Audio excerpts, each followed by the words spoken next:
জোবায়ের, একে তো শুক্রবার, তার উপর ঈদের ছুটি, কুয়াকাটা এই সময়টাতে পর্যটকদের ভিড় কেমন দেখছেন?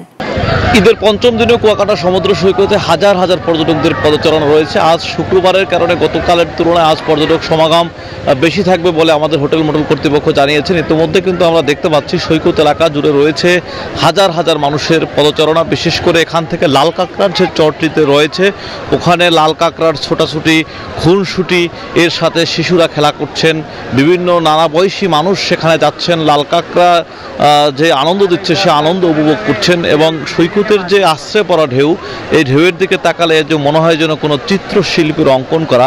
আর এই ঢেউয়ের সাথে দোল খাচ্ছেন বিভিন্ন বয়সী পর্যটকরা, শামুক ঝিনুক টোকাচ্ছেন, চুলের খাপায় শামুক ঝিনুক দিয়ে তারা টকাচ্ছেন, বিভিন্ন রকমের আনন্দ উল্লাসে মেতেছেন, উচ্ছ্বাসিত রয়েছে পর্যটকরা।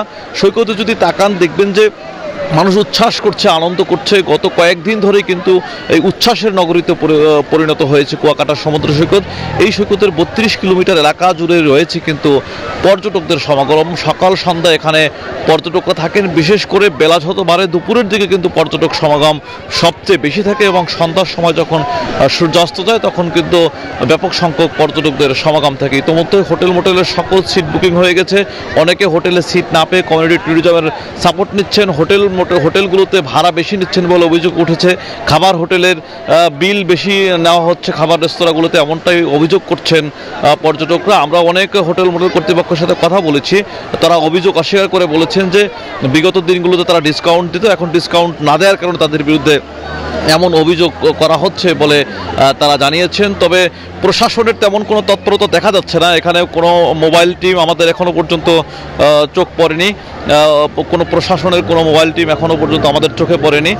তবে পর্যটকরা জানিয়েছেন যে দ্রুত সময়ের মধ্যে কার্যকরী ব্যবস্থা নেওয়ার আহ্বান তাদের রয়েছে। কুয়াকাটা সমুদ্র সৈকত এই মনোমুগ্ধকর সমুদ্র সৈকত, ন্যাচারাল সমুদ্র সৈকতের সৌন্দর্য রক্ষার জন্য কার্যকরী পদক্ষেপ নেওয়ার দাবি জানিয়েছেন পর্যটকরা। এতটুকু ছিল কুয়াকাটা সমুদ্র সৈকত থেকে আমার কাছে এই মুহূর্তে সবশেষ। আমরা আরও খবর জানতে চলে যাব কক্সবাজারে, সেখানে রয়েছেন সহকর্মী ইরফান। কক্সবাজারে পর্যটক সমাগম কেমন দেখছেন, পর্যটকরা কি বলছেন?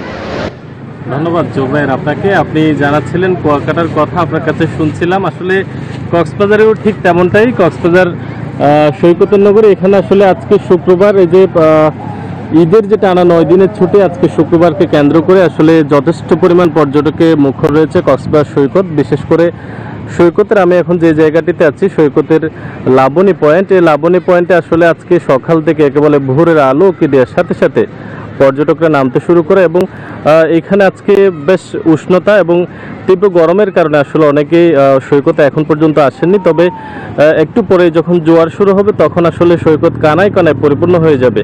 তো আজকে যারা হোটেল মোটেল ব্যবসায়ী রয়েছেন তারা যেটি বলছেন যে কক্সবাজারে এই মৌসুমের, অর্থাৎ এই নতুন বছরের যে পরিমাণ পর্যটক সমাগম কক্সবাজারে এবছর হয়েছে, তবে আজকে সবচেয়ে বেশি পরিমাণ পর্যটক সমাগম হবে বলে তারা প্রত্যাশা করছেন।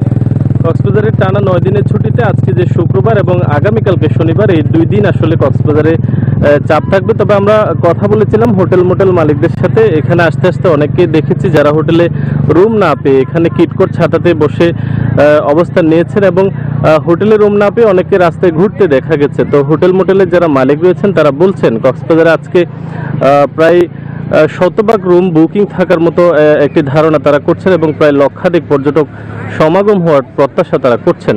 তো কক্সবাজার আগত যে বিশাল সংখ্যক পর্যটক আসছে, তাদের আগত পর্যটকদের নিরাপত্তার জন্য আইনশৃঙ্খলা বাহিনীর সদস্যরা কাজ করছেন এবং বিশেষ করে যে ট্যুরিস্ট পুলিশ তারা 3 স্তরের নিরাপত্তা ব্যবস্থা নিয়েছে বলে আমাদেরকে জানিয়েছে। এবং সকালে যে আগত পর্যটকদের যে নিরাপত্তা, বিশেষ করে সমুদ্রে নামতে তাদেরকে সতর্ক করার জন্য লাইফ গার্ডের সদস্যদেরকে আমরা দেখতে পাচ্ছিলাম। তবে কক্সবাজারের যে রুম ভাড়া যে বৃদ্ধির একটি বিষয় উঠে আসছে, বিশেষ করে এই বিশেষ দিনগুলোতে যে রুম ভাড়া একটু বৃদ্ধি করা হয়, এই বিশেষ দিনগুলোতে আসলে প্রশাসনের অভিযান না থাকার কারণে যে অসাধু হোটেল ব্যবসায়ী রয়েছেন তারা আসলে সুযোগ পাচ্ছে। তো পর্যটকরা আসলে বলছেন যদি অভিযান চালানো হয় তাহলে পর্যটকরা আরও বেশি সুবিধা পাবেন। তো এই ছিল কক্সবাজারের পর্যটনের আপডেট। ফিরে যাচ্ছে স্টুডিওতে। বান্ডেল থাকলে প্রতি সেনমানিতে টাকা বাঁচবে। বিকাশ সেনমানি বান্ডেল কিনে জিতুন প্রতি লেনদেনে।